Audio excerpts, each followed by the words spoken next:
What is the process for how the contract strike price is determined for each 5-minute binary interval? Does the market maker determine, or is it determined by Nadex? So for all of our strike prices, whether that be binary options, knockouts, call spread, all of the strikes are determined by the exchange. We do this based on a model of the true range of a market. And we do the assessment, so depending on the time frame, whether that be 5 minutes, daily, weekly, as the market moves, we set those ranges based on historic movement.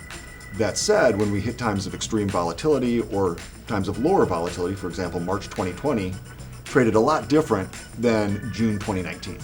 Right? The markets were expanding. So in those cases, we widened out strikes. The whole goal is to keep a fair, double-sided market that gives people the opportunity to trade in and out under all circumstances.